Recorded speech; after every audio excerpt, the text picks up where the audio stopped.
morning, dear colleagues.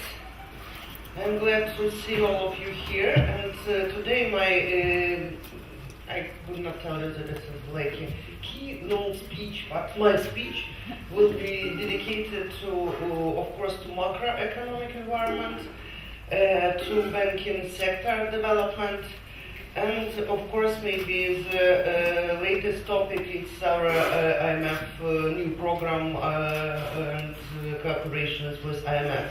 And Jerome Vacher is here also, that's why he will elaborate also about our cooperation and new program. First of all, of course, let's talk about macroeconomic environment. You know that it's not difficult time we experience in our country. It's incredibly difficult time which we had last year. And unfortunately, even this year, macro forecast is not so rosy. We still see that our GDP in this year, even starting already for some very moderate growth, it's still our expectations that to the end of this year it will be minus 5.5. And also inflation. Inflation forecast, believe me, even 1 week ago, we still believe that inflation will stay about in the range of 17 or 18%. Because the prediction about the tariffs increase was different than right now in reality. But right now the increase of gas tariff will be in our program supported by IMF will be quite dramatical. It will be about 280%. And the increase in our all this heating will be also about 66%. That's why only this part of inflation linked to our administratively regulated tariffs will give us about 7 or 8% addition to the base inflation.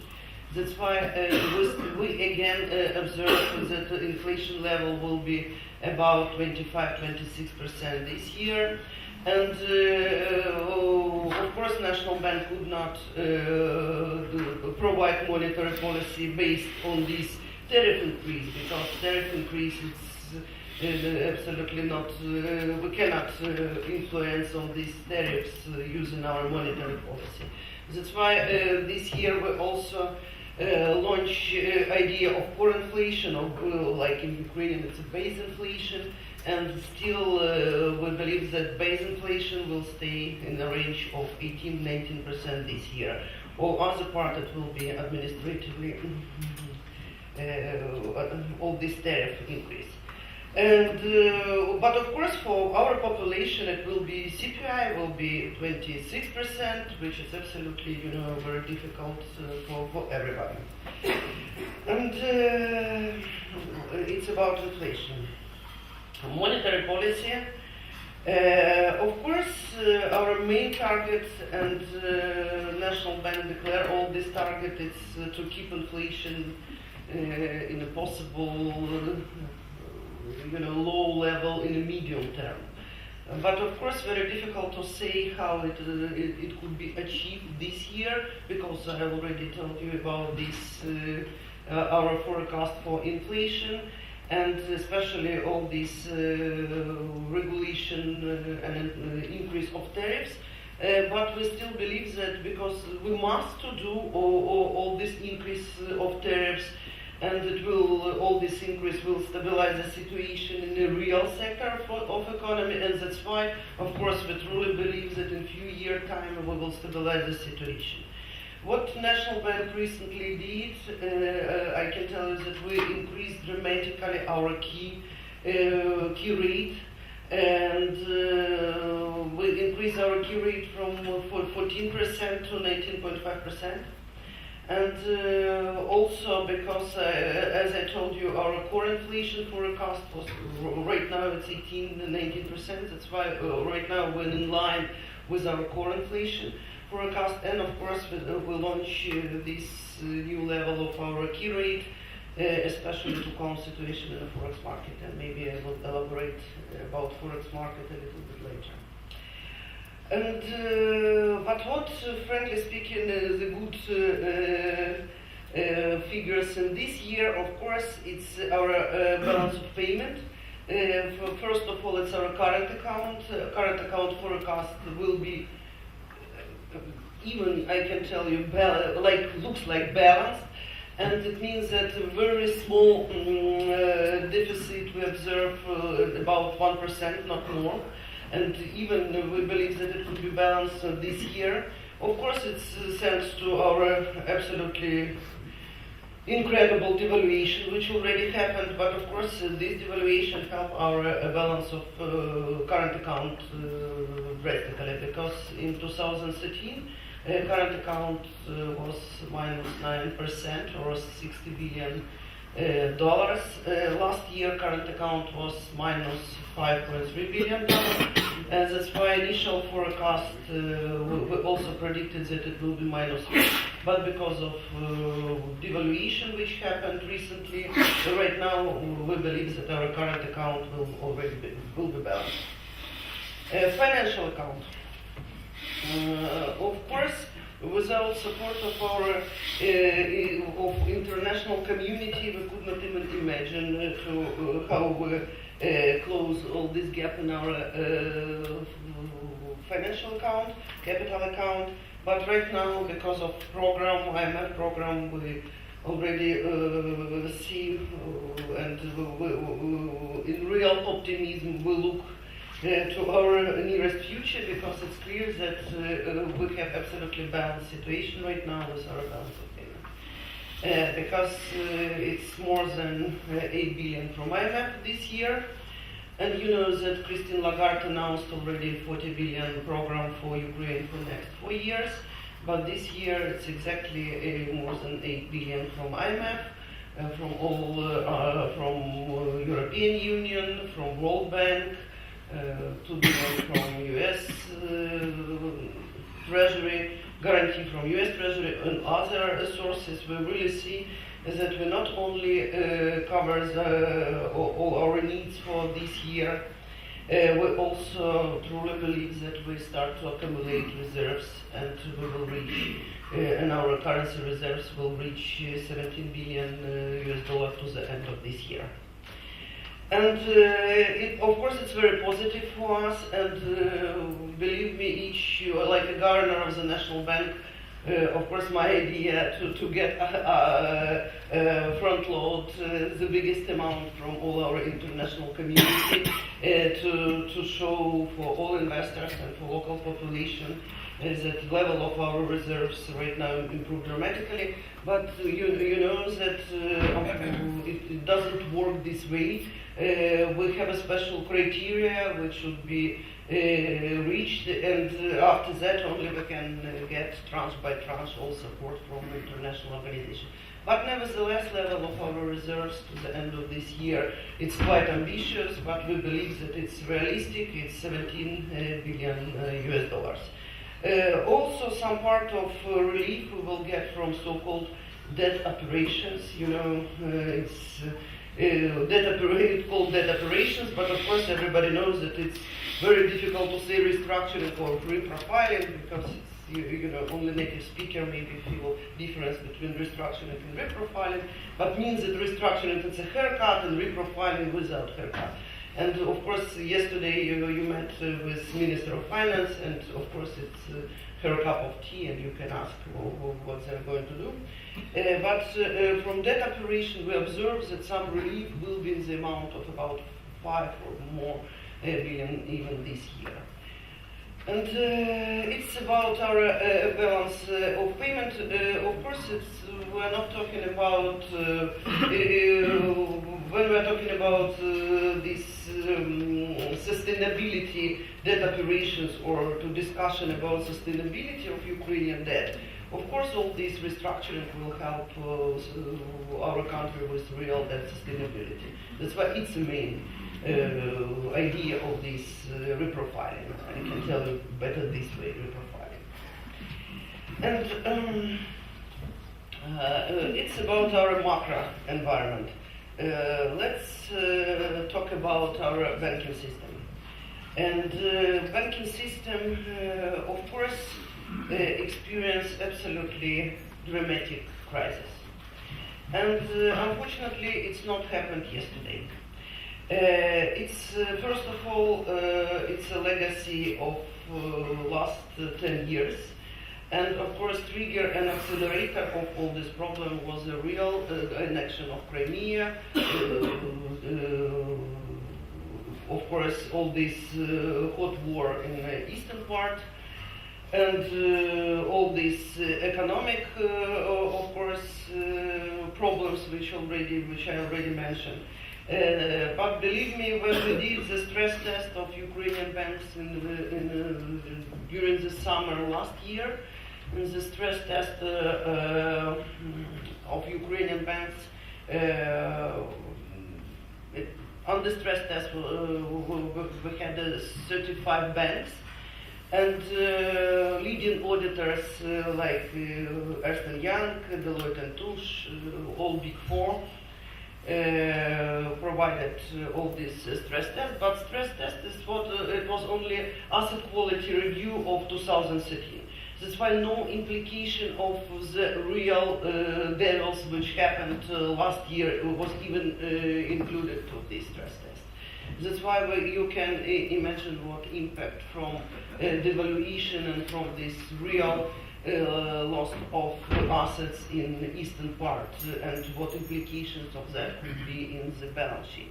But this stress test was, as I mentioned, it was only linked to the legacy of previous years, because nobody cleaned up banking system after the crisis of 2008. And recapitalization needs of these 35 banks in that time was about 66 billion hryvnias.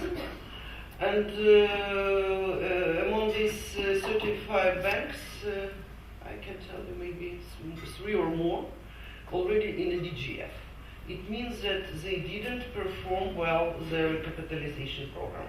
And because recapitalization program, you sign some program, you're obliged to inject your capital in cash form, or you're obliged to do some debt to equity swap, or you're obliged to decrease your risk-weighted assets or sell your non-core activity, and it means that these 3 banks didn't meet any of these criteria. And that's why right now we can tell you that if we deduct all these 3 banks, 47 billion hryvnia recapitalization needs will remain. And right now, more than 57% of this recapitalization was already injected to the banking system. And we still have a time till the middle of this year to finally finish all this recapitalization. And more than 20 billion, 17 billion hryvnias were injected to the state banks. It was the biggest part, about 12.6 billion, it was to our Ощадный bank, Ukrainian savings bank, and 5 billion injected to Ukrainian bank. And it's an easy exercise because, you know, state will always support their state banks. Unfortunately, for private shareholders, it's not so easy exercise. It's not only when we are talking about Ukrainian private shareholders. It's also quite difficult exercise for European shareholders, and I can tell you for Russian shareholders as well.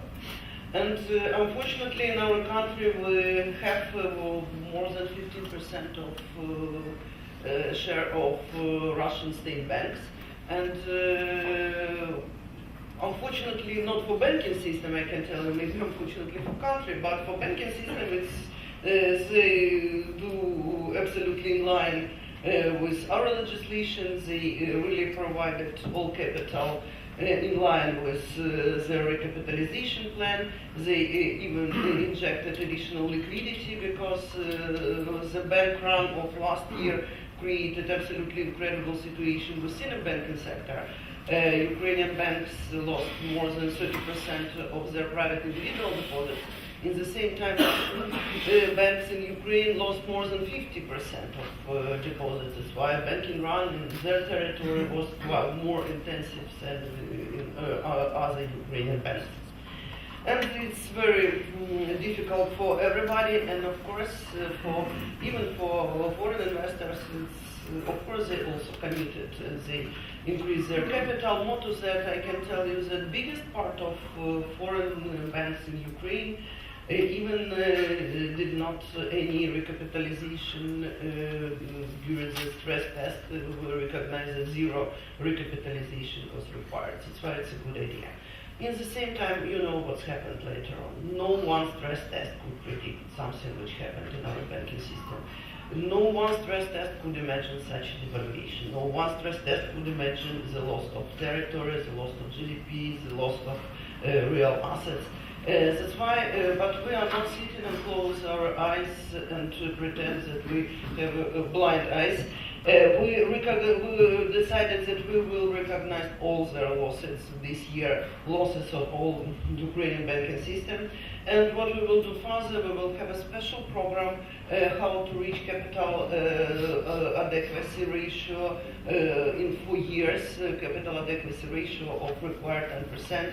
And we have a special program how we will reach because it's impact for all Ukrainian banks. We are not talking about legacy, it's a stress test, and this impact is for all Ukrainian banking system.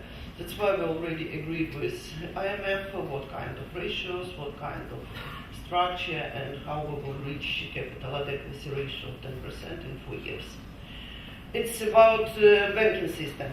I can tell you that if someone only started reforms in our country, I can tell you, of course, it's endless process of reforming, but I can tell you that we really see the light to the end of the tunnel, because we truly believe that we are not starting to clean up system, we are in a finish phase of this cleaning up.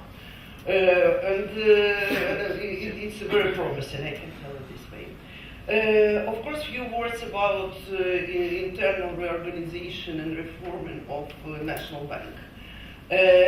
We immediately started, when our team joined the National Bank, we immediately started reorganization and reform within the National Bank.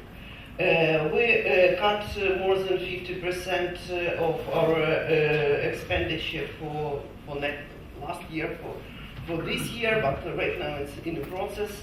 And we saved more than 6 billion hryvnias only from that for Ukrainian budget. And we announced already the cut of our personnel more than 50% in this year. And we also assume that in few years, maybe in 2017 as far as I remember, if we compare last year, it will be maybe 80% cut of our personnel. Because if you compare Ukrainian central bank with some central banks with approximately with the same territory and the same population, you will recognize that instead of 11,000 people which we had last year, you can really imagine that this year it will be 5, and in few years when all processes will be in real automatization, and we'll launch the normal procedures and absolutely easy some business process plans. We see that even maybe 2,000 people within the central bank will be more than enough. And the same problem we have with our regional offices, because National Bank had more than had 25 regional offices, and right now we will have only 4 clusters. Because sometimes when you observe that no one bank in one particular region, why you have regional office, you can even find any one answer why you really have all these offices. And when in this particular region, it's like 300 people sitting there, that's why we start reorganization from our regional network as well. And maybe because I think that I'm talking more than 15 minutes, a few words about our newly launched program. You know that even when we were in Davos, Christine Lagarde announced that Ukraine would like to have a new program instead of standby. We asked about new program called EFF, Extended Fund Facility. And of course we are very happy because this program is longer tenor and this program is bigger amount. And maybe Jérôme Bachet will tell you about this a little bit more. But what's the main commitment from the National Bank side to implementation of this program? Of course, first of all, we remain committed to the flexible exchange rate. Even because right now maybe it's not a good time to think, because right now we need a stabilization of Ukrainian foreign currency market, but we truly believe that in one day National Bank even start to accumulate currency reserves, not only on a gross basis from our international sponsors, but we also believe that in few years we should start to accumulate our net currency reserves. Because for the governor of the National Bank, I can tell you that gross currency reserves, it's only idea from whom you borrow money, from international community or from investors. That's why the main idea, of course, it's the main worth of our country, it's a net currency reserve. And as I told you, that only because of this program, we, of course, right now we think about gross currency reserves, but we already started to think about net currency reserves. And some, even this, for example, for monetary policy, we use this year, because we're only in the process of preparation to inflation targeting, because you know that for inflation targeting we need prerequisites. Unfortunately, the first prerequisite for inflation targeting is a balanced fiscal account. Right now, you know, last year it was a dominance, fiscal dominance in our country. This year we think it will be more or less a stable position. And of course, for inflation targeting, your fiscal account should be balanced. It's a first prerequisite. And the second one, of course, is to develop market. And we still believe that we have 1 or 2 years to develop our market. That's why this year we will use, for monetary policy, we will use net domestic assets indicator, monetary base indicator, net currency reserves, and gross currency reserves indicator. It's about our monetary policy, about our EFF program. And what else? It's from macro point of view, from monetary policy point of view. About banking sector, we have absolutely excellent cooperations, not only with IMF. In this particular area, for prudential aspects, we have an absolutely great program with World Bank. They have even special dedicated DPL programs, not only even for banking sector, but also for our DGF fund, for Deposit Guarantee Fund. Because right now it's extremely crucial to have Deposit Guarantee Fund. Because for National Bank, you know, when we clean up banking system, what we do, we send all this problematic bank to DGF. And right now the problem will be concentrated in DGF if we not find a good solution how to resolve all this problem, how to sell all these assets in a transparent way. That's why, of course, we need not only investors, but we need also different type of your advisors, how you think it should be done in transparent and proper way. And interesting for investors because it's crucial idea right now. It's our DGF fund. And what we'd like to do is a prior action, and it's a strengthening of responsibilities of shareholders and management of bank for all these wrongdoings in financial accounting of all these related party lending transactions, and we have absolutely strong commitment to fight with all of them. And we already, not even we prepared a special law about responsibilities of shareholder management. But even President launched this law to the Parliament a few days ago. That's why it's not only a commitment from the National Bank. I think it's time and okay, thank you very much.